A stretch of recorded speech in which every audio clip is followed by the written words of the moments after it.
আসসালামু আলাইকুম প্রিয় শিক্ষার্থীরা, আশা করছি ভালো আছো। বাংলাদেশের প্রত্যেক শিক্ষার্থীর, বিশেষত ছেলে শিক্ষার্থীদের জন্য অন্যতম স্বপ্নের একটা জায়গা হলো নটরডেম কলেজ। বিশেষত ছেলে শিক্ষার্থী বলার কারণ হলো অনেক মেয়ে শিক্ষার্থীদেরও স্বপ্নের একটা জায়গা হচ্ছে নটরডেম কলেজ। ততদিনের আগ পর্যন্ত, যতদিন সে প্রথম জানতে পারে নটরডেম কলেজ হচ্ছে একটা বয়েজ কলেজ। তো নটরডেম কলেজে অনেক অনেক স্পেশালিটি তো আছে অবশ্যই, সেসব সম্পর্কে আমরা আলোচনা করব ভিডিওর মাঝখানে। প্রথমত, তুমি যদি এবছরের শিক্ষার্থী হয়ে থাকো তাহলে এনডিসি অ্যাডমিশনের জন্য তোমার কি কি যোগ্যতা থাকা লাগবে, কিভাবে প্রিপারেশন নিবে, সবকিছু নিয়ে আমরা কথা বলবো আজকের ভিডিওতে। ফার্স্ট থিং ফার্স্ট, ভর্তির যোগ্যতা কি থাকা লাগবে। তুমি যেহেতু এসএসসি পরীক্ষা দিয়ে ফেলেছো এবং এসএসসি পরীক্ষার মাঝামাঝি সময় হয়তো তুমি ভিডিওটা দেখতেছো বা শেষ পর্যায়ে, তো ভর্তি পরীক্ষার ক্ষেত্রে তোমাকে অবশ্যই জিপিএ 5 থাকা প্রয়োজন। এটা গত বছরের সার্কুলার অনুসারে জিপিএ 5, ইভেন প্রত্যেক বছরে সেটা জিপিএ 5ই থাকতো। সো ধরে নেওয়া যাচ্ছে এবছর এটা জিপিএ 5ই চাওয়া হবে। এবং তোমাকে অবশ্যই হায়ার ম্যাথ সাবজেক্টটা থাকতে হবে। নট নেসেসারি এটা মেইন সাবজেক্ট থাকতেছে নাকি অপশনাল সাবজেক্ট থাকতেছে, এসএসসি তে তোমার হায়ার ম্যাথ সাবজেক্টটা থাকতে হবে। অর্থাৎ অনেকে আছে যারা বায়োলজির পাশাপাশি অপশনাল সাবজেক্ট হিসেবে কৃষি শিক্ষা নিয়ে থাকো। কৃষি শিক্ষা নিয়ে থাকলে কিন্তু তুমি কোনোভাবেই হায়ার ম্যাথ, এই যে হায়ার ম্যাথ না থাকার কারণে ভর্তি পরীক্ষায় আবেদন করতে পারবা না। সো হায়ার ম্যাথ তোমাকে অবশ্যই থাকা লাগবে। First thing first. Second thing, তুমি যদি বাংলা ভার্সনের শিক্ষার্থী হয়ে থাকো তাহলে কোনোভাবেই ইংলিশ ভার্সনে আবেদন করতে পারবা না। বাট ইংলিশ ভার্সনে থাকলে তুমি বাংলা ভার্সনে আসতে পারবা। এবং তুমি যদি বাংলা ভার্সনে থেকে বাংলা ভার্সনেই থাকতে চাও তাহলে তুমি ভার্সনের মধ্যে বাংলা ভার্সন সিলেক্ট করে দিবা যখন আবেদনের জন্য অ্যাপ্লাই করো। আর যদি ইংলিশ ভার্সনের শিক্ষার্থী হয়ে থাকো তাহলে ভার্সনের মধ্যে ইংলিশ ভার্সন অথবা বাংলা ভার্সন দুইটাই থাকতে পারে। তো তখন তুমি শুধুমাত্র ইংলিশ ভার্সন সিলেক্ট করবা যদি তুমি ইংলিশে থাকতে চাও। আর বাংলায় থাকতে চাইলে তাহলে বাংলায় সিলেক্ট করবা। তো আশা করি ভর্তির যোগ্যতা সম্পর্কে আমাদের যে আইডিয়াটুকু থাকা প্রয়োজন সেই আইডিয়াটুকু আমাদের এবার হয়ে গেছে। নেক্সট থিং, ভর্তি পরীক্ষার সংখ্যা, ভর্তি পরীক্ষার্থীদের সংখ্যা। ভর্তি পরীক্ষার্থীর সংখ্যা হয়ে থাকে আনুমানিক 30 থেকে 35,000। আমি এইচএসসি 23 ব্যাচ, অর্থাৎ নটরডেম কলেজের 23 ব্যাচের শিক্ষার্থী, তোমরা হবা নটরডেম কলেজের 28 ব্যাচের শিক্ষার্থী, আমার ঠিক 5 বছর জুনিয়র। তো আমার সময় 25,000 শিক্ষার্থী পরীক্ষা দিয়েছিল, এখন হয়তো আর একটু বেশি বাড়ছে, সেটা 30 থেকে 35,000 শিক্ষার্থী হয়ে থাকার কথা, বা ম্যাক্সিমাম যদি হাইয়েস্ট যায় তাহলে 40,000, এর বেশি হওয়ার সুযোগ নাই। কিন্তু ভর্তি পরীক্ষার যে সিরিয়াল নাম্বার সেখানে অনেক সময় 80,000 পর্যন্ত সিরিয়াল আসে। তো এখানে অনেক সময় গ্যাপ গ্যাপ দেয়া থাকে, সায়েন্সের জন্য এত, আর্টসের জন্য এত, কমার্সের জন্য এত। দ্যাটস ওয়াই এই গ্যাপটা সৃষ্টি হয়। এবং তুমি এটার জন্য প্যানিক করবা না যে 80,000 শিক্ষার্থীর সাথে আমি কম্পিটিশন করব। এখানে বেসিক্যালি 30 থেকে 35,000 শিক্ষার্থীর সাথেই তোমাকে কম্পিটিশন করতে হবে, এবং তারা কিন্তু সবাই এ প্লাস পাওয়া। ওকে, এরপরে নেক্সট থিং, যে তুমি এখানে গত বছরের সার্কুলার অনুসারে দেখবা প্রথমে রিটেন পরীক্ষা হয়, পরবর্তীতে ভাইবা পরীক্ষা হয়। রিটেন পরীক্ষায় 1900 জনকে নেওয়া হয় এবং 1900 জন থেকে পরবর্তীতে 1810 জনকে সিলেক্ট করা হয় বাংলা ভার্সনের ক্ষেত্রে। আর ইংলিশ ভার্সনের ক্ষেত্রে 400 জনকে নেওয়া হয় প্রথমে রিটেন পরীক্ষার মাধ্যমে, আর পরে রিটেন থেকে ভাইবার সময় নেওয়া হয় আরো 320, মানে আরো 320 না, এই 400-এর মধ্যে 320 জনকে সিলেক্ট করা হয়। অর্থাৎ এখানে আমাদের বাংলা ভার্সনে বাদ দেওয়া হয় 90 জনকে, আর ইংলিশ ভার্সনে বাদ দেওয়া হয় 80 জনকে। বাট এক সময় কিন্তু ছিল যখন মানে ভাইবা পরীক্ষায় একটা বড় সংখ্যক শিক্ষার্থীকে বাদ দেওয়া হতো। আগে অর্থাৎ 2020 সালের আগ পর্যন্ত ভাইবা পরীক্ষায় বাদ দেওয়া হতো বাংলা ভার্সনে 900 শিক্ষার্থীকে। প্রথমে 2700 জন শিক্ষার্থীকে নিয়ে 900 জন শিক্ষার্থীকে বাদ দিয়ে 1800 জন রাখা হতো। 20 সালে তো পরীক্ষাই হলো না, মানে পরীক্ষা হলো না বলতে অফলাইনে পরীক্ষা হয় নাই, অনলাইনে এমসিকিউ পরীক্ষা হয়েছিল। 21 সাল, 22 সাল, 23 সাল এরকম কয়েকটা ব্যাচে অন এভারেজ ধরো 2100 শিক্ষার্থী নেওয়া হতো। 2100 শিক্ষার্থী থেকে 1800 শিক্ষার্থীকে সিলেক্ট করা হতো। ওকে, 23 সালে সম্ভবত ভাইবা পরীক্ষা হয় নাই, 24 সালে ভাইবা পরীক্ষা হয় নাই, 25 সালে আবার ভাইবা পরীক্ষা ব্যাক করা হয়েছিল। তো তোমরা যেহেতু এসএসসি 26 ব্যাচ, আমি এসএসসির ব্যাচগুলো বলতেছিলাম, তো এসএসসি 26 ব্যাচ যেহেতু তোমাদের ভাইবা পরীক্ষা হওয়ার সম্ভাবনাটাই বেশি। এবং তোমরা হয়তো এখানে এরকম ভাবে হইতে পারে 1900 শিক্ষার্থী থেকে 1810 জন শিক্ষার্থীকে নেওয়া হবে। অর্থাৎ এখন ভাইবা পরীক্ষায় তুলনামূলকভাবে কম শিক্ষার্থীকে বাদ দেওয়া হয়, রিটেন পরীক্ষাতেই বেশিরভাগ শিক্ষার্থীকে সিলেক্ট করা হয়। আশা করি বুঝতে পারছো। এরপরে যাব, তুমি এখানে কি কি সাবজেক্ট পড়বা। দেখো তোমার কিন্তু এসএসসি লাইফে অনেক অনেক সাবজেক্ট পড়ছো, বাট এখানে তোমাকে মেইন পরীক্ষায়, ভর্তি পরীক্ষায় Bangla, English, physics, chemistry, math, biology এই 6টা সাবজেক্টই দেখাতে হবে বা লিখতে হবে। এবং এই 6টা সাবজেক্টের বাইরে 2020 সালে শুধুমাত্র আইসিটি আসছিল, এবং সম্ভবত জেনারেল নলেজও ছিল ওই বছর। সো ওই বছরের চিন্তা বাদ, ওটা তো কোভিডের বছর ছিল, দ্যাটস ওয়াই অনলাইনে পরীক্ষা হয়েছিল। সো ওইটা বাদে বাকি সব ক্ষেত্রে যেমন Bangla, English, physics, chemistry, math, biology, এই 6টা সাবজেক্টই ম্যাক্সিমাম ক্ষেত্রে প্রায়োরিটাইজ করা হয়। এবং ম্যাথের ক্ষেত্রে বেশিরভাগ ক্ষেত্রে সেটা সাধারণ গণিত থেকে, উচ্চতর গণিত থেকেই কোয়েশ্চেন আসে। সো সাধারণ গণিত না, বরং উচ্চতর গণিত থেকেই তুমি কোয়েশ্চেনগুলো পাবা।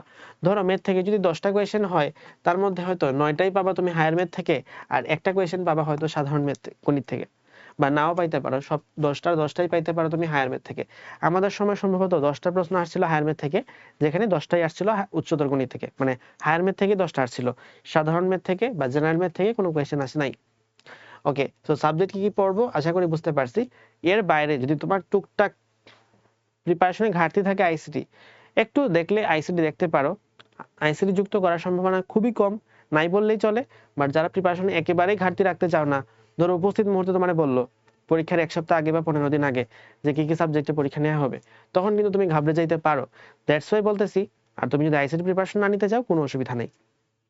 ওকে, তারপরে যাব গ্রুপ চেঞ্জ যারা করতে চাও, যেমন আগে তুমি সায়েন্সে ছিলা, এখন আর্টসে বা কমার্সে যাবা, এরকম যদি হয় তাহলে তোমাকে সায়েন্সে পরীক্ষা দিতে হবে, নট আর্টস কমার্সে। তাহলে তোমার সায়েন্সের বই, তুমি আগে সায়েন্সে ছিলা, তোমার সায়েন্সের বইয়ের উপরই পরীক্ষা হবে, দেন তুমি আর্টস বা কমার্সে সিলেক্টেড হবা। আশা করি বুঝতে পারছো। তো এটা ছিল আমাদের ভর্তি পরীক্ষার সার্কুলার সম্পর্কে কথাবার্তা, যেসব সার্কুলার নিয়ে তুমি হয়তো দ্বিধাগ্রস্ত আছো যে পরীক্ষার সময় কি হইতে পারে না হইতে পারে। এখন সবচেয়ে বড় যে প্রশ্নটা, ভাই পরীক্ষার প্রশ্ন কি এমসিকিউ হবে নাকি এসএকিউ হবে, নাকি রচনা লিখতে হবে মানে সিকিউ লিখতে হবে, না কিভাবে কি হবে? দেখো, যে কোনো কিছু হইতে পারে। এর মধ্যে আমার ব্যাচে এবং আমার আগের ব্যাচে এমসিকিউ পরীক্ষা হয়েছিল, এবং তোমাদের সর্বশেষ আগের ব্যাচেও কিন্তু এমসিকিউ পরীক্ষা হয়েছে। মাঝখানে বেশ কয়েকটা ব্যাচ, এসএসসি 22, 23, 24, এই ব্যাচগুলো এসএকিউ পরীক্ষা দিছিল, এবং একটা ব্যাচ সম্ভবত 24 ব্যাচ যারা ফিল ইন দ্য ব্ল্যাঙ্কস টাইপের পরীক্ষা দিছিল, fill in the blanks. Okay, so এই কোয়েশ্চেনগুলো তারা পার্টিসিপেট করছিল বা ফিল ইন দ্য ব্ল্যাঙ্কস এর মাধ্যমে আনসার করছিল, এবং এসএকিউ লিখতে হয়েছিল। অর্থাৎ এমসিকিউ কিন্তু অনেকের জন্য সহজ, যেহেতু এমসিকিউ দাগানো যায়, কিন্তু এসএকিউ কিন্তু আবার একটু লেখা ডিফিকাল্ট। যদি তোমাকে সংজ্ঞা আবার বড় বড় ডেফিনেশন লিখতে দিবে না, ওখানে তোমাকে একদম এক কথায় আনসার লিখতে হবে, এরকম কোয়েশ্চেনই দেওয়া হবে। ওকে ফাইন, নেক্সটে যাব। আমাদের বেশ কিছু কোয়েশ্চেন থাকে, ভাইয়া ক্যালকুলেটর কি অ্যালাউ নাকি অ্যালাউ না? দেখো, সাধারণত ভর্তি পরীক্ষার যে সার্কুলার থাকে সেই সার্কুলারে ক্যালকুলেটর অ্যালাউ নাকি অ্যালাউ না এই কথাটা লেখা থাকে না। তবে এডমিট কার্ডের মধ্যে এই ওয়ার্ডটা লেখা থাকে যে ক্যালকুলেটর অ্যালাউ নাকি অ্যালাউ না। সাধারণত এনডিসি ভর্তি পরীক্ষায় ক্যালকুলেটর অ্যালাউ থাকে। তবে কেউ যদি হোলি ক্রসের শিক্ষার্থী হয়ে থাকো, যদি এই ভিডিওটা দেখে থাকো, বা তোমার বোন বা কেউ যদি পড়ে থাকে যে হোলি ক্রসের পরীক্ষা দিবে, তাহলে হোলি ক্রসে সাধারণত ক্যালকুলেটর অ্যালাউ থাকে না। কোনো কোনো বছর থাকতে পারে, সেটা আলাদা বিষয়। তবে ম্যাক্সিমাম কেসে ক্যালকুলেটর অ্যালাউ থাকে না হোলি ক্রসে, এনডিসিতে ক্যালকুলেটর অ্যালাউ থাকে। নেক্সট, ভাইবা পরীক্ষা। ভাইবা পরীক্ষা হবে কি হবে না? দেখো, এখন পর্যন্ত এনডিসির গত রিসেন্ট হিস্টোরির মধ্যে এইচএসসি 26 ব্যাচ এবং এইচএসসি 22 ব্যাচ, এই দুইটা ব্যাচ ভাইবা পরীক্ষা দেয় নাই। বাকি যত ব্যাচ ছিল সব ব্যাচগুলোতেই ভাইবা পরীক্ষা অনুষ্ঠিত হয়েছিল। এর মধ্যে এই ব্যাচটায় ভাইবা পরীক্ষা দেওয়া হয় নাই। এর রিজন ছিল ওনাদের সময় কোভিড-19 ছিল, এবং কোভিড-19 তখন একদম চরম মাত্রায় ছিল, দ্যাটস ওয়াই পরীক্ষা নেওয়াটা কোনোভাবে সম্ভব হয় নাই। সো এইচএসসি 22 ব্যাচেরটা বিষয় ছিল, কিন্তু এইচএসসি 26 ব্যাচ এনডিসি ইচ্ছা করে নেয় নাই। এবং এনডিসির কাছে আই থিঙ্ক এটা ফিল হওয়ার কথা যে ভাইবা পরীক্ষা নিলে তুলনামূলকভাবে বেটার জাজমেন্ট করা যায়। সো আই থিঙ্ক তোমাদের বছরও ভাইবা পরীক্ষা থাকবে, যেহেতু এইচএসসি 26-এর পরে এইচএসসি 27 ব্যাচে আবার ভাইবা পরীক্ষা নেওয়া হয়েছে। তার মানে কি, এইচএসসি 27 ব্যাচের যেহেতু নেওয়া হয়েছে, তোমাদের সময় ভাইবা পরীক্ষা নেওয়ার সম্ভাবনা ধরে নাও 99%। কিন্তু কথা হচ্ছে, তুমি ভাইবা পরীক্ষার জন্য মোটেও প্রিপারেশন নিবা না। আমি তোমার রিটেন পরীক্ষা শেষ হওয়ার পর আবার সাজেশন দিতে চলে আসবো যে ভাইবা পরীক্ষার সময় কি করবা। সো ওই ভিডিওটা অবশ্যই দেখবা, কিন্তু তার আগ পর্যন্ত তুমি এখন রিটেনের প্রিপারেশন নাও। রিটেনের টিকলে তারপরে না ভাইবা, আগে রিটেনের প্রিপারেশন নাও, তারপরে ভাইবার জন্য যা কিছু লাগে আমি তোমাকে একসাথে এক ভিডিওতে বলে দিব। নেক্সট হচ্ছে কোচিং। কোচিং করা লাগবে কি লাগবে না? দেখো, অনেক সিনিয়রের কাছ থেকে শুনবা যে কোচিং করা লাগে না, বেসিক ভালো থাকলেই হয়। সো এটা ট্রু কার ক্ষেত্রে? যার বেসিক ভালো আছে তার ক্ষেত্রে। কিন্তু যার বেসিক ভালো নাই তার ক্ষেত্রে কিন্তু কোচিংটা লাগতে পারে। সো এটা প্রত্যেকের নিজেদের উপর ডিপেন্ড করে যে আসলে কোচিং লাগে কি লাগে না। তবে এনডিসির পরীক্ষার জন্য অন্তত আলাদা করে শেখার কিছু নাই। তুমি এসএসসি পরীক্ষার জন্য যা কিছু শিখছো সেগুলো দিয়েই তুমি এনডিসি ভর্তি পরীক্ষায় কোপ আপ করতে পারা উচিত, শুধুমাত্র ইংলিশটা বাদে। ইংলিশের এসএসসি পরীক্ষায় যা আসে এবং এনডিসি অ্যাডমিশন টেস্টে যা আসে দুইটা কিন্তু সিমিলার থাকে না। সো এনডিসির ইংলিশ আর এসএসসি পরীক্ষার ইংলিশ দুইটা সেম না, সিমিলার না। দ্যাটস ওয়াই তুমি যদি আলাদা করে কিছু পড়তে চাও তাহলে ইংলিশটা পড়তে পারো। সো আমি বলবো যে কোচিং এটা ডিপেন্ড করতেছে তোমার আপেক্ষিকতার উপর। তোমার যদি মনে হয় যে না আমার বেসিক ভালো না তাহলে পড়ো, আর যদি মনে হয় না বেসিক খারাপ, মানে বেসিক ভালো, তাহলে তুমি কোচিং না করলেও চলতেছে। যেমন আমার কথা যদি শেয়ার করি, আমি কিন্তু অফলাইনে কোনো কোচিং এ পড়ি নাই বা অনলাইনেও কোনো কোর্সে ভর্তি হই নাই। আমি জাস্ট বিভিন্ন ফ্রি কোর্সে ভর্তি ছিলাম, বা আসলে ভর্তি থেকেও কোনো লাভ হয় না, ওখানে ক্লাস টাস কিছু করি নাই। জাস্ট এমনিতেই ওই আমি যেরকম ভাবে গাইডলাইন দিতাম ওরকম ভাবে ওই সময় যারা গাইডলাইন দিতেন তাদের গাইডলাইন ভিডিওগুলো শুনতাম। সো এটাই বেসিক্যালি কাজ করছে যে কিভাবে কি পড়তে হবে না পড়তে হবে। তোমরা চাইলে তোমাদের কমেন্টে যদি তোমাদের কোনো জিজ্ঞাসা থাকে সেইটা অবশ্যই লিখে রাখতে পারো এই ভিডিওর কমেন্টে, আমি তোমাদের প্রত্যেকটা কোয়েশ্চেনের আনসার দেওয়ার চেষ্টা করব।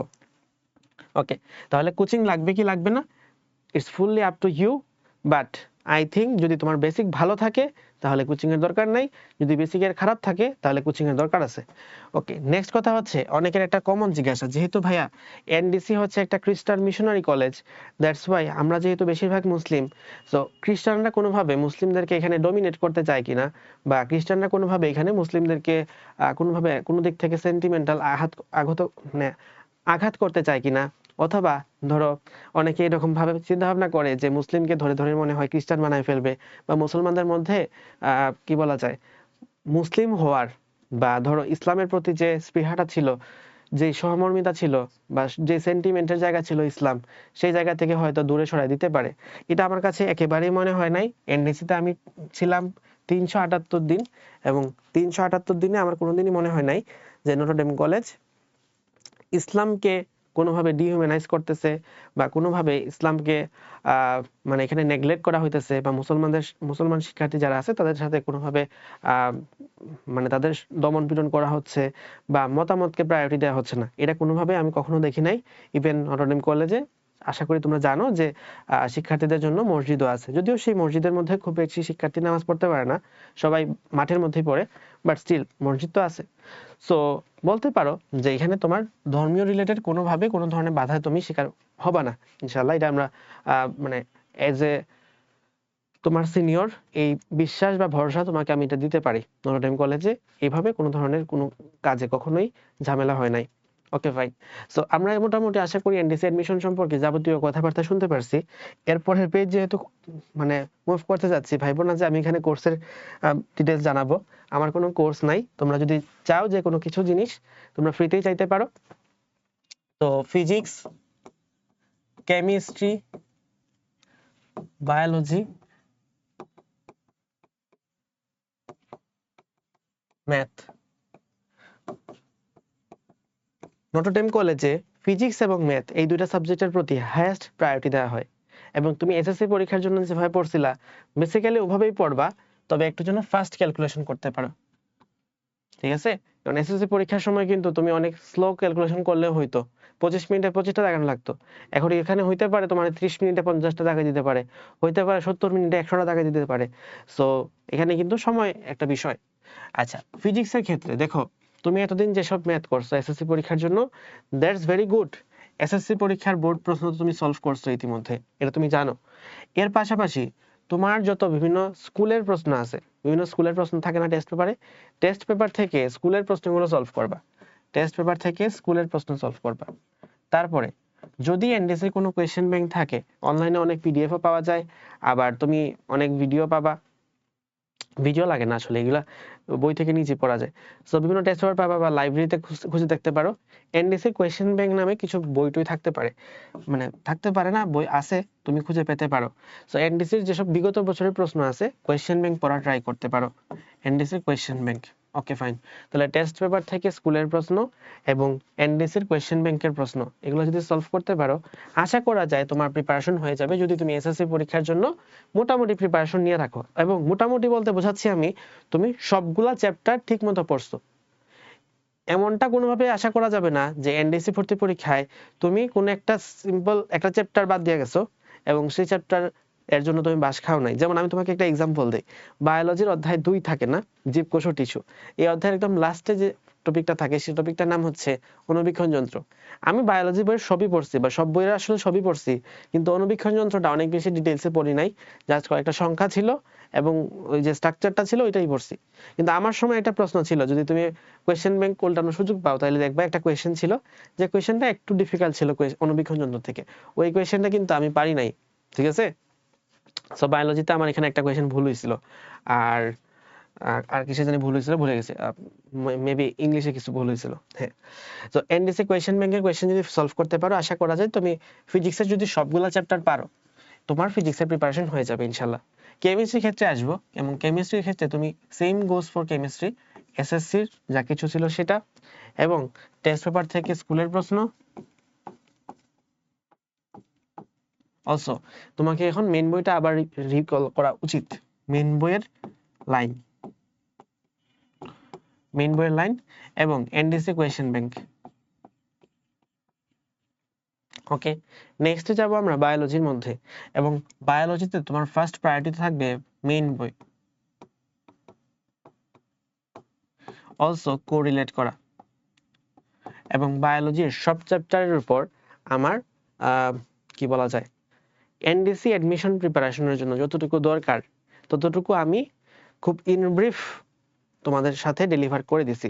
আমি এই ভিডিওর কমেন্টে তোমাদেরকে ওই ক্লাসের লিঙ্কটা দিয়ে দিব। ওকে স্যার, তাহলে মেইন বই এবং কোরিলেট করা, অর্থাৎ বিভিন্ন টপিক, যেমন ধরো তুমি পড়ছো যে এন্ডোক্রাইনোলজি মানে হচ্ছে জীবদেহে হরমোনের কার্যকারিতা নিয়ে আলোচনা, কিন্তু তোমাকে যদি এইভাবে না বলে জাস্ট কোয়েশ্চেনটা এভাবে করা হয়তো ইনসুলিনের কার্যকারিতা নিয়ে আলোচনা করা হয় কোথায়, তখন কিন্তু তুমি একটু কনফিউজ হয়ে যেতে পারো যে আয় হায়, এই কোয়েশ্চেন জীবনে পড়ি নাই, ইনসুলিন নিয়ে বই লেখা আছে। কিন্তু ইনসুলিন যে একটা হরমোন এটা তো তুমি জানো, পরিপাক অধ্যায় ছিল। তার মানে তুমি আসলে জানো অনেক কিছুই, কিন্তু সেটাকে হয়তো কোরিলেট করতে নাও পারতে পারো। তো এরকম কিছু কোরিলেটেড কথাবার্তা আমি তোমাদের নিয়ে একটা ক্লাস নিয়েছি, সেই ক্লাসের মধ্যে সবগুলা চ্যাপ্টার বায়োলজির আমি তোমাদেরকে ইন ব্রিফ কভার করছি, হয়তো ডিটেইলসে প্রত্যেকটা লাইন বাই লাইন পড়াই নাই, কিন্তু অনেক অল্প কথায় যতটুকু মনে থাকলে তোমার এনডিসি অ্যাডমিশন টেস্ট কভার হবে ততটুকু আমি তোমাকে ক্লাসের মধ্যেই বলে দিছি।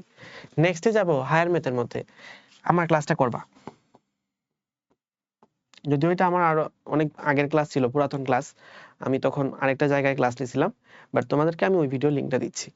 হায়ার ম্যাথের মধ্যে তোমরা এখানে কি পড়তে পারো, ফার্স্ট অফ অল তুমি যদি মেইন বইয়ের সব ম্যাথ পারো, মেইন বইয়ের সব ম্যাথ, কিন্তু কিছু কিছু ম্যাথ দেখবা যে কুকুরের ম্যাথটা আছে, তারপর কিছু কিছু ম্যাথ আছে যেগুলো আসলে হায়ার থিঙ্কিং এর জন্য তোমাকে বইয়ে দেওয়া হয়েছে, সো ওইগুলা বাদ, কিন্তু মেইন বইয়ের যে রেগুলার ম্যাথ আছে, মেইন বইয়ের রেগুলার ম্যাথ গুলো পারা।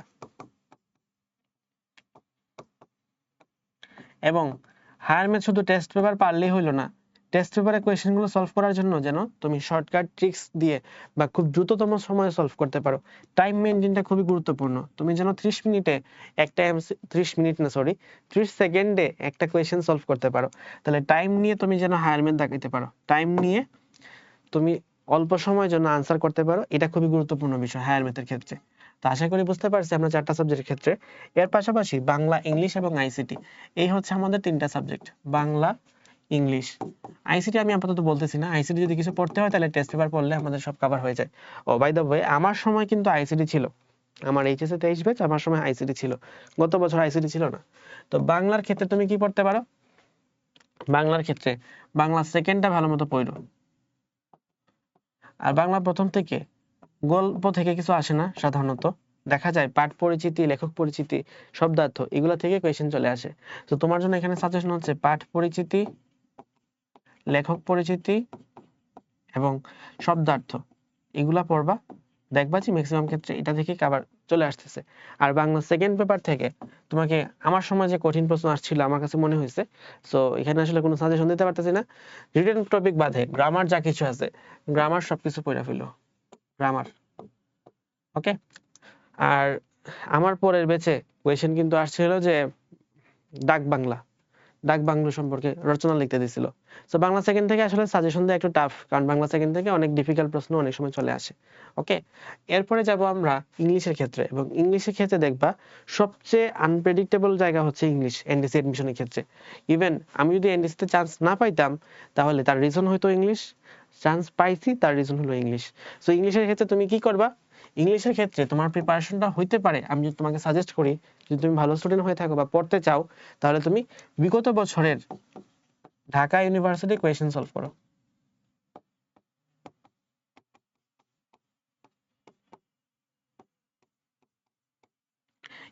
এটা তোমাকে ম্যাক্সিমাম বেনিফিট দিতে পারে ইংলিশের ক্ষেত্রে। এর চেয়ে বেটার বেনিফিট তোমাকে আর কেউ বা কোনো বই থেকে পসিবল না। আর তুমি যদি কম পড়তে চাও তাহলে এনডিসি কোয়েশ্চেন ব্যাংক পড়ো, এনডিসি কোয়েশ্চেন ব্যাংক পড়ো। যদি অনেক ভালো স্টুডেন্ট হয়ে থাকো তাহলে এটা পড়বা। আর যদি মনে হয় না আমি আসলে খুব একটা কুলাইতে পারতেছি না, তাহলে এনডিসি কোয়েশ্চেন ব্যাংকের কোয়েশ্চেনগুলো আপাতত সলভ করো। আর আইসিটি ক্ষেত্রে তোমাকে আমি বলবো শুধুমাত্র যদি তুমি টেস্ট পেপারের সব কোয়েশ্চেন পারো তাহলে আইসিটিতে তোমাকে আটকাইতে হবে না। আইসিটিতে শুধুমাত্র টেস্ট পেপারের কোয়েশ্চেন যদি তুমি পারো সবকিছু, তাহলে তোমাকে কোনোভাবে আটকানো পসিবল না। সো এই হচ্ছে বেসিক্যালি আমাদের সব ধরনের সাবজেক্ট ভিত্তিক অ্যানালাইসিস, এবং তুমি কিভাবে এনআরএম কলেজের জন্য প্রিপারেশন নিবা। আমার বিশ্বাস তুমি ইনশাল্লাহ চান্স পাবে, এবং নটরডেম কলেজে তুমি আমার জুনিয়র হয়ে আসবে। তো আমি এইচএসসি 23 ব্যাচ, এনডিসির 23 ব্যাচ, তুমি এইচএসসি 28 ব্যাচ, এনডিসির 28 ব্যাচ হবা ইনশাল্লাহ। এবং এইচএসসি লাইফে তোমার সাথে আমার খুব কি বলবো দুর্দান্ত সম্পর্ক হবে, যে সম্পর্কটা হয়তো আমি 5-7 বছর কন্টিনিউ করতে পারবো। কারণ আমি তোমাদেরকে এইচএসসি লেভেলে এইচএসসির একাডেমিক পড়ায় থাকি, এইচএসসির অ্যাডমিশন পড়ায় থাকি, অর্থাৎ এইচএসসি পরবর্তীতে যখন অ্যাডমিশন টেস্ট হয়, অ্যাডমিশন টেস্টের জন্য আমি তোমাদেরকে মেডিকেল অ্যাডমিশনের জন্য পড়াই, এবং মেডিকেল অ্যাডমিশনের পরবর্তীতে তুমি যখন মেডিকেলে চান্স পাবা, মেডিকেলে চান্স পেলে আমি তোমাকে এমবিবিএস এর জন্য পড়াবো। সো বলতে পারো তোমার সাথে আমার সম্পর্কটা হয়তো এখন থেকে শুরু হয়েছে, সেটা 7-8 বছর কন্টিনিউ হতে পারে। সো বেস্ট অফ লাক, আশা করছি তুমিও খুব দুর্দান্ত প্রিপারেশন নিবা, এবং তুমি এরজিনিকে ফলো রাখবা, এরজিনি সাবস্ক্রাইব করবা। অলসো তুমি চাইলে ডক্টরওয়ালাতেও সাবস্ক্রাইব করতে পারো, ডক্টরওয়ালা হচ্ছে আমার এমবিবিএস স্টুডেন্টদের জন্য প্ল্যাটফর্ম। সো তুমি চাইলে সেখানেও সাবস্ক্রাইব করে রাখতে পারো। সো সবার জন্য শুভকামনা থাকলো, আশা করছি আমাদের এই সম্পর্ক আজকে থেকে শুরু হলো, সেই সম্পর্কটা আজকে থেকে 7-8 বছর পর্যন্ত, তুমি ডক্টর হওয়ার আগ পর্যন্ত, বা তুমি যদি ডক্টর নাও হো, অন্তত এইচএসসি একাডেমিক লাইফে তো দেখা হবে, মিনিমাম হলো 2 বছর, আর ম্যাক্সিমাম হলে 7-8 বছর হওয়া পসিবল। সবার জন্য শুভকামনা থাকলো, আল্লাহ হাফেজ, আসসালামু আলাইকুম।